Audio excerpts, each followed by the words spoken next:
This is Lindsey Maestas, and you're listening to the Radical Radiance podcast. Welcome to the Radical Radiance podcast. I'm your host, Rebecca George, and I am so excited to have a new friend on the show today. We have Lindsey Maestas on the show to talk about her brand new book, Don't Burn Your Own House Down, prioritizing your marriage, your spouse, and yourself for a deeper connection. Lindsey is a writer and podcast host known for saying the hard things gently, recognized as a renowned relationship expert, writer, speaker, and entrepreneur. She reaches millions globally, and she has made her mark through her honest teaching style and widely acclaimed podcast, Living Easy with Lindsey, which has attracted a devoted audience of over 3 million listeners. The show blends emotional depth with real life vulnerability, tackling everything from postpartum struggles and navigating adult friendships to building stronger intimacy in marriage and studying the Bible with clarity. At the core of Lindsey's impact is the Wife Project, From Roommates to Soulmates, a biblical marriage course that has helped tens of thousands of women worldwide create connection and find real purpose in their relationships. Lindsey lives in Nashville, Tennessee with her husband and 2 boys. She is a professional oversharer, loves to throw killer dinner parties, and would eat chips and guacamole for every meal if it were nutritionally acceptable. If you're looking for someone who will challenge you, pray for you, and never pretend that life is prettier than it is, she is your girl. Lindsey, welcome to the show. I'm so excited to have you. Oh, you're making me blush. Thank you.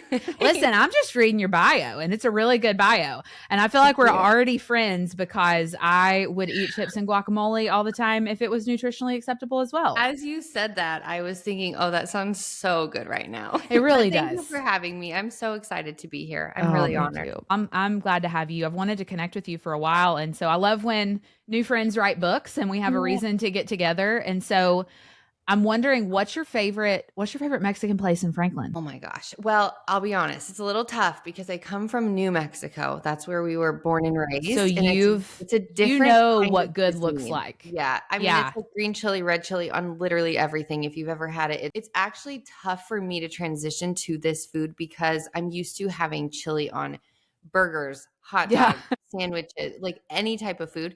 So it's been an adjustment. But I will say Sopapillas here in Franklin has New Mexican food. I think it's the only spot. And he's from Albuquerque. So we go there a lot.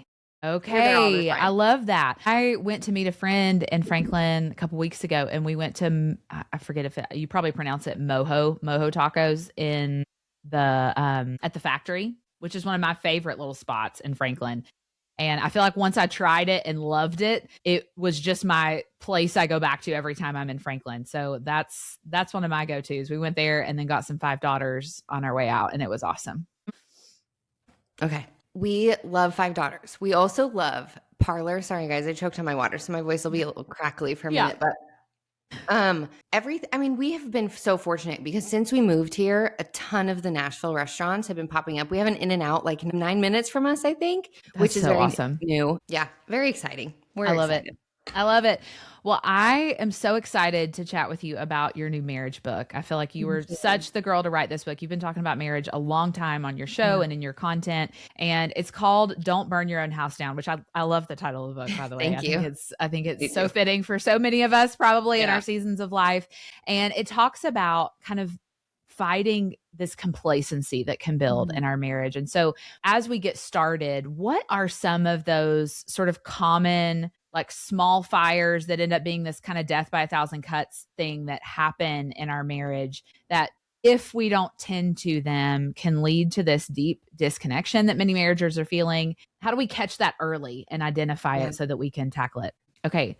That's such a good question. I think one of the things that we don't realize is that the enemy doesn't need a big betrayal or a huge moment of pain or a huge fight in order to destroy a relationship. A lot of the time, it's those little nuances, the little frustrations, the little betrayals that create dissonance and just division in the relationship. So using the don't burn your own house down analogy, if you have a flame in a room and say it's just like a tiny little flame, you would not ignore that flame and be like, oh, family, we're going to be just fine. You would do everything in your power to get rid of it. And for your marriage, the most important relationship in your life, because your children they're going to leave. and Yeah. your marriage is still going to be standing, hopefully. So it's the most important relationship of your life, and you're ignoring those little flames. And sometimes one partner will like light a match and light that flame up again, and it just continues to build, or you just brush it away or think it'll resolve itself, and then it eventually burns your house down. And I actually got this title. I love it as well. I think it was fully given by God, but I got this title because I was sitting with a couple who recently decided to divorce. They weren't divorced yet. And we were going through their custody arrangements, their finances, and it was devastating. It was horrible after years and years and years of trying counseling and all the things. And one of the things that the wife said at the end was, he asked, like, how did we get here? And she said, we played with fire until we burned our own house down. Totally fine. Rebecca, this is crazy.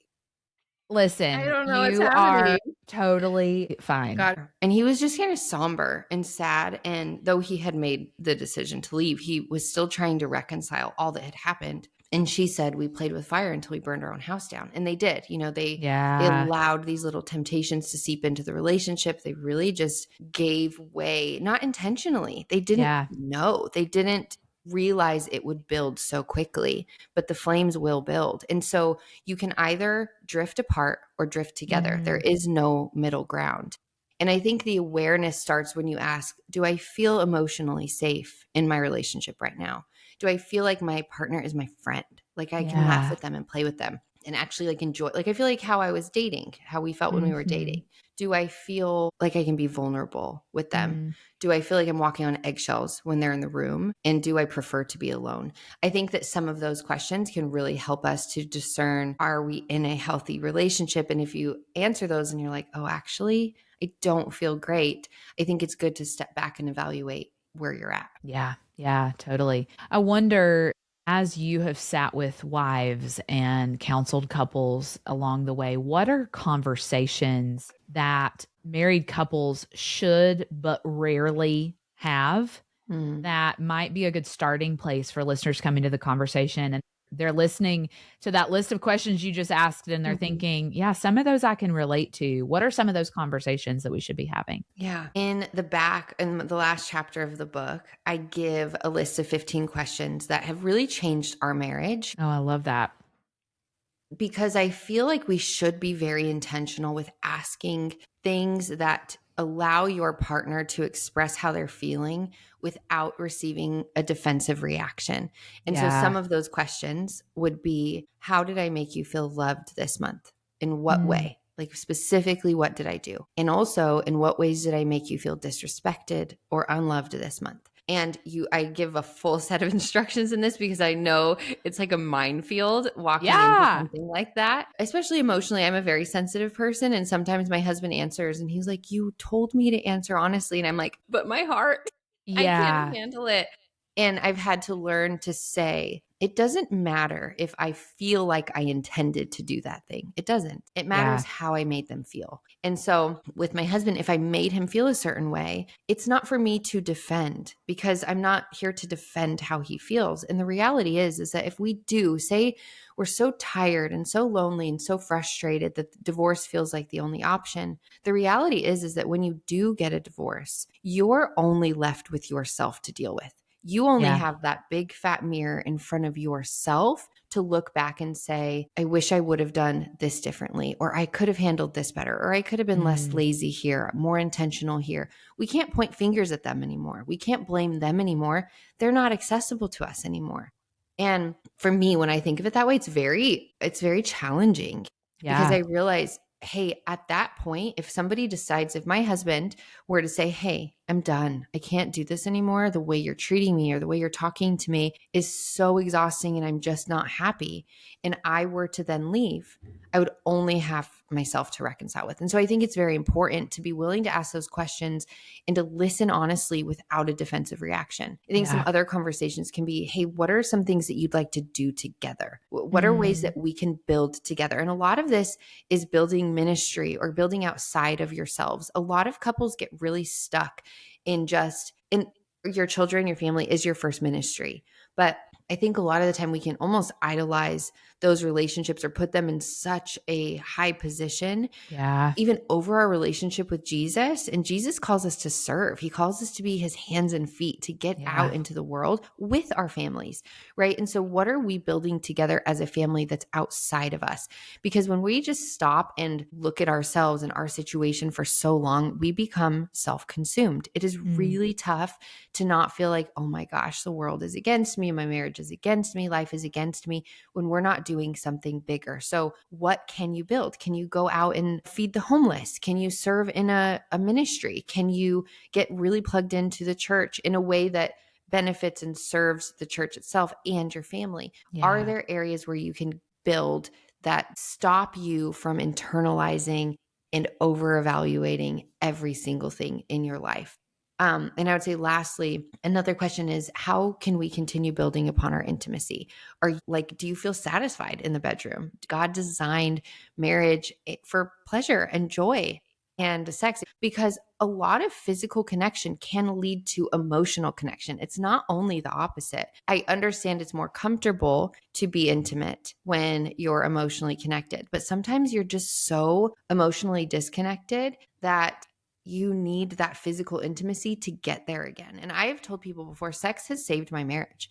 And it's not something that was comfortable or easy for me initially, but Jesse and I were so emotionally broken and struggled so much with just seeing each other. Told God, I was like, okay, I know you tell me not to take time away, that the enemy gets a foothold if I take time away intimately with my husband. So I'm going to obey. And I don't understand fully, but I'm going to obey.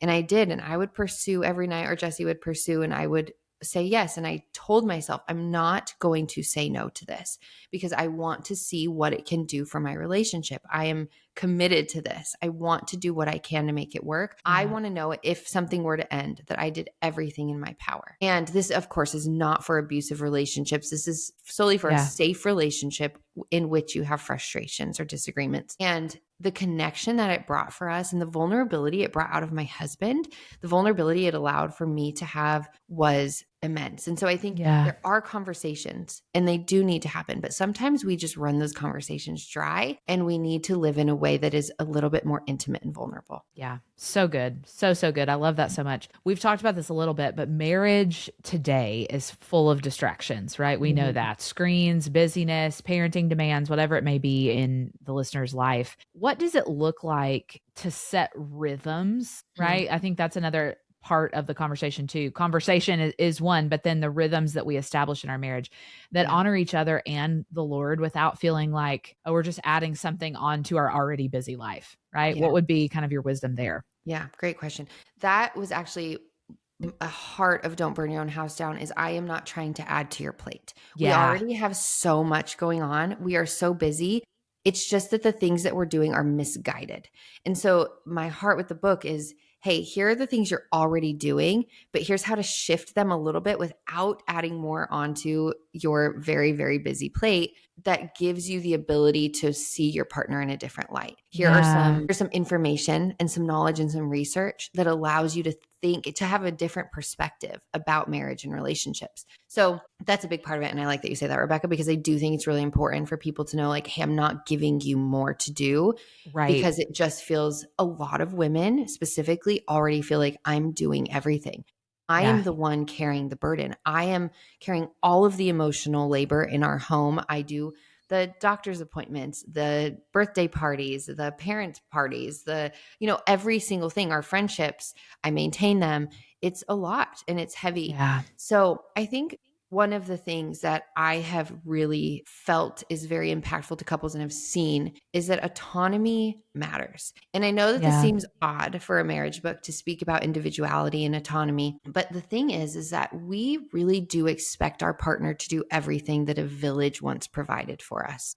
So when we are Mm. living in a way where we're saying, hey, I need you to give me novelty and excitement. And this is something Esther Perel, who's a renowned marriage psychiatrist, says, is, I give me novelty, give me excitement, but also give me stability, give me creativity, give me financial wisdom, financial stability, give me life and joy and friendship. And paraphrasing, But then also I want everything else with it. And the reality is that we just cannot get all of that from our partner. Our partner was never intended to fill that within us. And so if we learn to outsource by realizing, hey, I can give some of this, I can get some of this from my friendships, this emotional connection, the fun, the spontaneity. Some of my friends will allow that for me. The desire to feel purposeful, a career or a side hustle or something, hobby that I can do can give that to me. Wisdom and knowledge and feeling filled, church and community and reading, these things can be part of that. And so I think a lot of the time what has happened, and I'm guilty of this, it can be really easy to fall into the trap of thinking my spouse is meant to do this. So one of the rhythms that I recommend for all couples is to have your own routine. And this is to not revolve your entire world around your spouse, because that becomes idolatry. It really does. And they are bound to fail you. They will disappoint you. And so for me, I wake up in the morning, I go on a walk, I have my quiet time, I come home. And again, I have a work from home job, so I know this is not realistic for everybody, but I do try to wake before the kids and go walking, clears my mind. And then coming home and having Pilates, quiet time, doing all the things that fill my soul. And then intentionally choosing time with my partner. So whether that's when he comes home from work and we do 15 minutes together, or we go on a walk midday, or we just have a phone call conversation because that's all that we can do, we choose connection. It has to be intentional. There's no intimacy without intentionality. And prioritizing one another when you walk in the door matters, because when my husband walks in the door or when I walk in the door and we look at each other and we stop everything around us, we don't hand each other like one another a kid or a laundry basket. We look one another in the eyes, which releases oxytocin, which is a bonding hormone. And we say, hey, how are you? We slow down the world. It changes everything. And this is one thing that I've recommended, that I've seen couples, I've had hundreds of couples come back to me and say, that was so simple, but it changed everything. Because your children matter. But again, we are prioritizing our marriage because our children deserve to see what healthy marriages look like, not two ships passing in the night. Also, touch all the time, touching all the time. When we're together, if we can hold hands, if I can rub his back, if he can put his hands through my hair, and it doesn't come naturally to my husband. So this is something that he's grown in. Just always touch as often as you can. And again, this requires some humility and vulnerability if you're in a tough season, but it really does create dopamine between the two of you. It bonds you and it can be helpful. And then lastly, praying together at night. Again, another vulnerable thing, but we have to choose our heart, right? We either choose destruction or we choose vulnerability. We compromise or we collide. I do have that in one chapter where a couple told me, you can either compromise or you can collide. You choose to forgive, to be vulnerable, to show your softness, or you choose to fall apart. Which one is it? And so praying together really allows each partner to express their vulnerabilities, their needs, their desires, their longings in a way that isn't pointed or directed at their spouse. And research has shown through and through that couples who pray together regularly have a higher relationship satisfaction and are far less likely to get divorced. So those are some things that we've implemented that have just softened us. And I think a lot of us just need to defrost. I have a chapter called Defrosting Your Marriage, where you have the tip of the iceberg that everyone sees, but the bottom of the iceberg is where all of the issues lie. And we have to work on defrosting that in order to connect again. Yeah. So good. There's a phrase that I wish I could attribute it to the original author, but I think this is something I've thought about several times in my own marriage. And I think it applies to all of us. It's that sentiment of we're all in marriage at some point in our marriage life, married to probably 3 or 4 people. And I hope it's the same person. Yeah. Right. And this is something you talk about in the book too, emphasizing the reconnecting with our spouse and who they are today, not necessarily the person they were at the altar when we got married. Right. And so what does it look like to grow in love when our seasons and all of that changes and doesn't always match originally what we thought our lives would look like? And that's for all of us, right? How do we navigate that well in marriage? Well, I think it's important to know that that happens to everyone. Yep. I feel that a lot of us believe we're alone in that, oh my gosh, my partner's changing, or I'm changing, my desires are changing, longings, whether it's emotional, career-wise, where I want to live, sexually, all of it shifts as we grow. The goal is to live in a way that you continue to get to know one another. Yeah. So I think for us, we had a season, and again, I'm not trying to say like, hey, here's our story. Let me tell you our story. I think it's just important to say, hey, I've been doing this for 10 years. I Yeah. research marriage, I study it, I teach it, and still it does not eliminate me from the struggles of it. And so if that is happening for those who don't have community, who don't have resources, who don't have the tools, of course it's tough. You're not failing, you're Yeah. human. So I just say it for that reason. Totally. One of the biggest things is connection can come from fun and playfulness. And we lose this a lot because we overtalk and overtalk and overtalk. And when you come to a place where you're like, hey, you're so different than you used to be, there's things that are red flags, you know? And then there are things that are really cool, but I feel left out or I feel like I can't keep up. And it's a very interesting and humbling experience. But I think that that's what we have to do is come to a place and say, Lord, give me the humility to care about who they're becoming. Yeah. How do I lean into this new version of them? And a lot of that is joining them. You know, if my husband's really into pickleball right now, I don't understand the immense passion for it, but it is very addictive for most people. And I'll go now. I resented it for a while because I was like, it's stealing you from me and it's taking, and you're choosing this over me. But the more that I've stepped back and chosen, I mean, God has really just humbled me. I'm like, I've chosen humility. It's definitely God is humbling the heck out of me.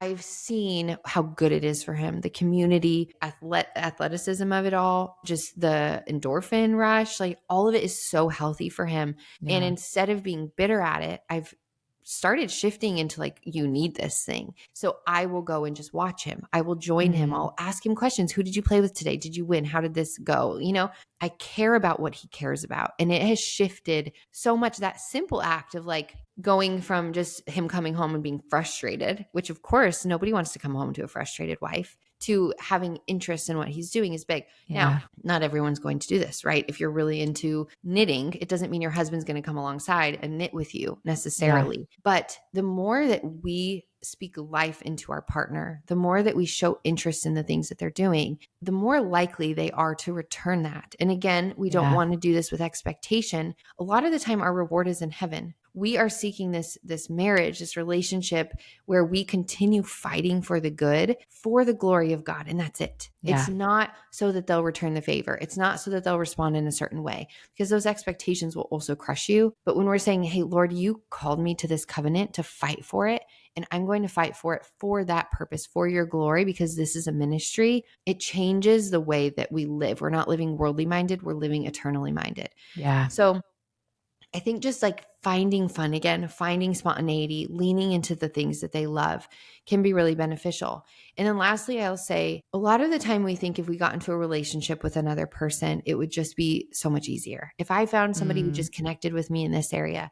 But I have an interview on my podcast, the Living Easy podcast, where I talk with David Erdman, who is a divorce lawyer, and he's been one for years and years. And he said almost over 90% of the couples that I have worked with who've been married 2, 3, 4 times, 90% plus say that they wish they would have stayed with their first partner and just worked it out, because they didn't realize that the baggage that they had would obviously carry into the new relationship. Not only that though, you're dealing with a new set of problems, things that your spouse was great at, this person is horrible at. They may be better at certain things, but they're going to be bad at things that you've grown accustomed to.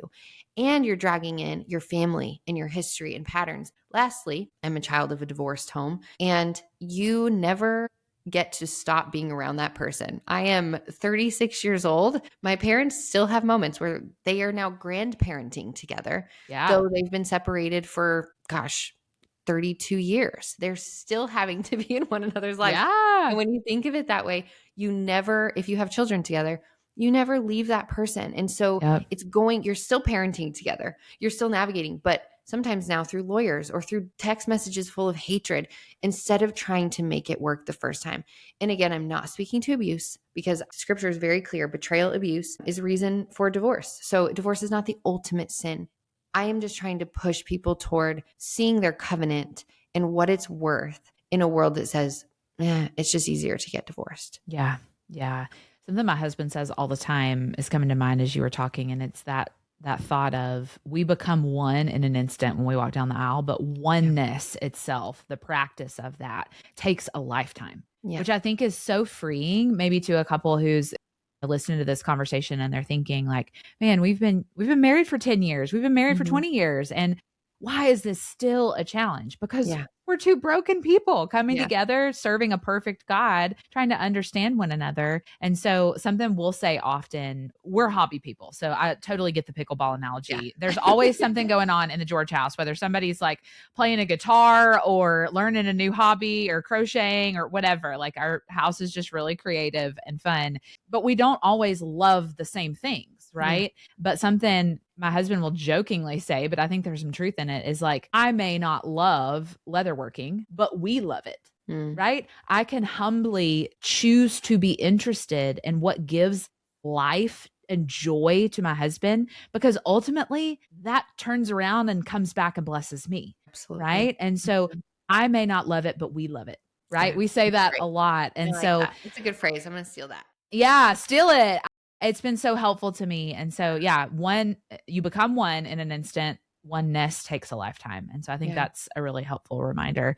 Yeah, it's really good. So for somebody who's tuning in today and they're thinking like, man, Lindsey, Rebecca, I am in that camp of like just getting by in my marriage. Maybe like I'm not in crisis, but I'm also not thriving either in my marriage. What is one maybe biblical principle that you would want to leave them with as they lean into their marriage and reignite connection and joy? Yeah. I would say this is really tough, but no good thing comes easily, right? Yeah. I would say that the verse, Jesus came to serve, not to be served, and to give his life as a ransom for many, is one of the most humbling and perspective shifting verses of my life and my marriage. Yeah. My purpose is not to self-fulfill. My purpose is not to think the best of myself or to be loved as I want to be loved, served as I want to be served, or else all goes out the window. Granted, we have basic human needs that need to be met. Absolutely. I have an entire chapter that talks about that, about partnership and companionship and non-negotiables. And I think they're very important to discuss. But there's also a part of us that really needs to kind of get out of the me mindset. And I say this with love because it is easy to fall into that trap. And I'm not excusing myself from that, but there is a place where we say, how can I serve? And I had a post on my Instagram at Living Easy with Lindsey that just blew up. And it's in my chapter, which is one of my favorite chapters, Make the Dang Coffee. And I talk about my late grandma and how I had asked her, hey, how did your marriage of 50 years make it with so much joy? And she said, compete with one another. And I asked her to explain what she meant. And she said, your grandpa and I have always, it just kind of came naturally to them, I think, but we would outserve one another.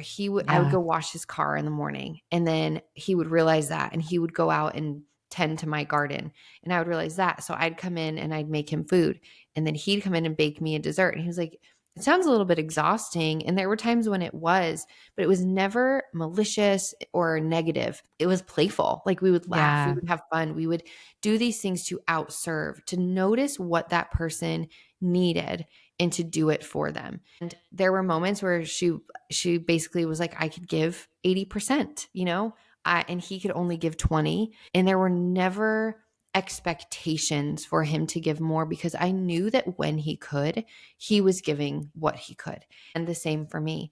And so I think a lot of that is also believing the best in one another, saying, I believe that you're not trying to harm me. I believe you're doing the best you can with what you have. You were raised differently. You have different expectations, different romantic upbringing. You saw intimacy in a different way than I did. And there are different spiritual background. There's a lot that goes into this. And so it's stepping back and almost taking that veil off of like, how do other people see my husband or my wife? How did they, when they interact with them, what do they see in them? What are the good things that they see? Because sometimes we lose that. Yeah. And utilizing those good things and praying for those good things, thanking God for those things, listing them in gratitude journals so that you're focusing on the good, excellent, lovely, pure that scripture calls us to in Philippians. You're focusing on that. And then God says, when you focus on the good and the excellent and the lovely, then the peace of God will be with you. So Are we doing that, or are we only focusing on the negative? When we focus on the good, it's easier to serve. It's easier to compete with one another. It's easier to do it again with the goal of honoring God in that way. And so I would say start small. Make them the dang coffee in the morning when it's the last thing you want to do, and just serve them. There have been moments I've been raging mad, Rebecca, at Jesse, and I'm like boiling and I'm like making the coffee. He's not in the room, but I'm like pissed. Pressing the buttons as fast. Yeah. And then I go, I'm like, here, well, obviously tonality matters. So I try not to do that. But in my head, I'm like, here. I'm like, here you go. And you can just see the reaction is very confused a lot of the time. And granted, we've done this for a long time, so we both understand what the intent is here. But initially it was very confused and very humbled, I think, to be served in a moment when you feel like you don't deserve it at all. And when you know the other person doesn't want to, that's when you see the Holy Spirit in somebody else. Yeah. So serving, kissing, going and washing a car, or getting a treat from the store, or telling them you're really proud of them, speaking life into the things that you see that are good, because our mouths can either spit poison or breathe life. And so are we speaking that life into them in the things that we see that are good, or are we constantly criticizing them, making them feel like, I can't do anything right anyway, I might as well give up? But when we speak that life and praise, which I think is a form of servitude, to say, gosh, you're incredible at this, or like, wow, thank you so much for doing the dishes, I was really overwhelmed this morning, or even basic things. It's okay to say thank you. It's okay to praise them.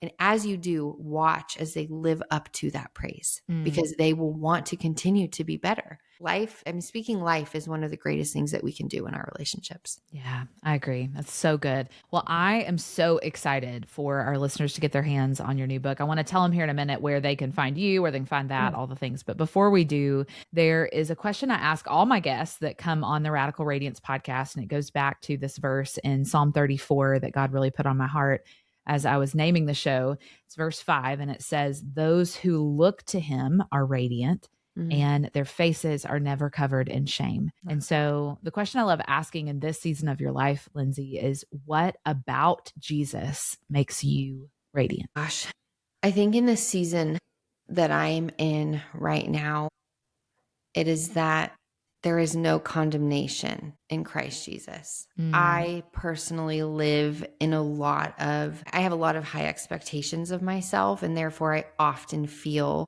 like I'm failing, or I'm falling short, or I'm not doing enough, or I'm not living up to people's expectations. And when I see Jesus, and when I talk to Jesus, and when I have time in the Word, there is so much grace and softness and gentleness and understanding for us to be human. And that allows me to step back from all the expectations others have placed on me, the expectations I've placed on myself, to say you are loved and you are valuable and you are not condemned for your sin, for your failure, for your shortcomings, because of who I am, not because of who you are.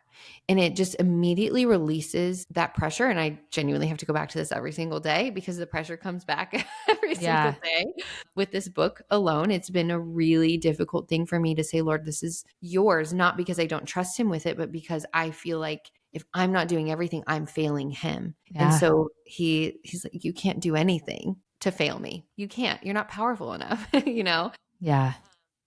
But I see you, and I see that it's valuable, and you don't need to do anything. You don't need to perform. You don't need to be anything. You simply need to live in obedience and love me and honor me, and I will do the rest. And so I think for me, that makes me the best version of myself. It makes me more willing to share the love of God with others when I lose myself, when I stop looking at myself. And I just think he's so good. And sometimes we forget how good and gentle and soft he is, though he is a powerful God.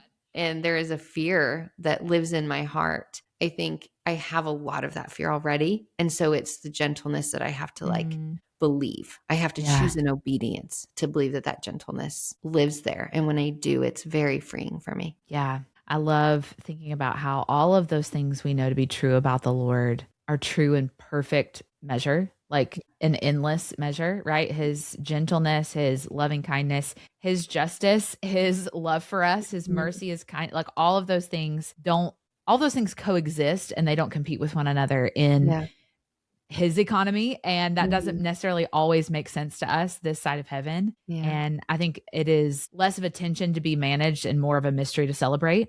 And I think that's beautiful. So I That's love really that. good. Yeah, I like that. Well, I have loved this conversation. I've loved Mhm. finally getting to chat with you, and I'm Me so too. excited about this new book. So tell everybody, where can they connect with you, listen to your podcast, get the book, all the things. Yes. So you can get Don't Burn Your Own House Down anywhere books are sold online, and in stores. I know Barnes and Noble, but Amazon is it's always a safe bet. And then my Instagram at Living Easy with Lindsey. I share a lot about marriage, relationship, also just my life, motherhood.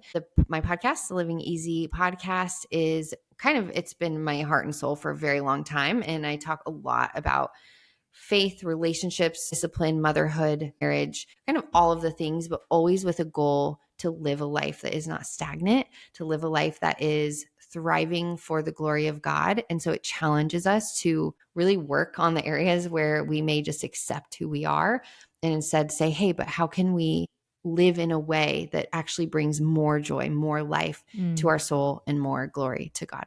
But yeah, yeah. I just thank you so much, Rebecca. Thank you for having me. Thank you for sharing. I mean, this book for me is heart and soul. It is Yeah. everything. There's so much that's been poured in from our own story, our own mess, our own almost divorce moment to all that Jesus has done. And now we're very thankful that it's being shared with the world. And I pray that it Yeah. just couples can sit on the couch together and read it and have conversations and ask questions. There are a lot of practical prompts in there that kind of boost the Yeah. I love relationship, that that. just give you the ability to say, hey, this is all good info, but also here's how to implement it. And so just prayerful that God will just pour into those homes and change their marriages in 2026. Amen. Amen. So good. Well, I've loved this and just love you. This feels Yeah. like a very Lindsay book, right? Like Yeah. this, I mean, you just said it, but this is like what you talk about and what you do in your content and on your show all the time. So Thank you I for love that. that you've packaged it for us in book Yeah. form. So thanks again for being my guest today. Thank you. Thank you for having me. It's so nice to meet you. Well, I hope you love that conversation with Lindsey Maestas as much as I did. Go grab a copy of Don't Burn Your Own House Down, Prioritizing Your Marriage, Your Spouse, and Yourself for a deeper connection wherever you like to buy books. And we'll be back next week with another incredible conversation. I can't wait to chat with you then.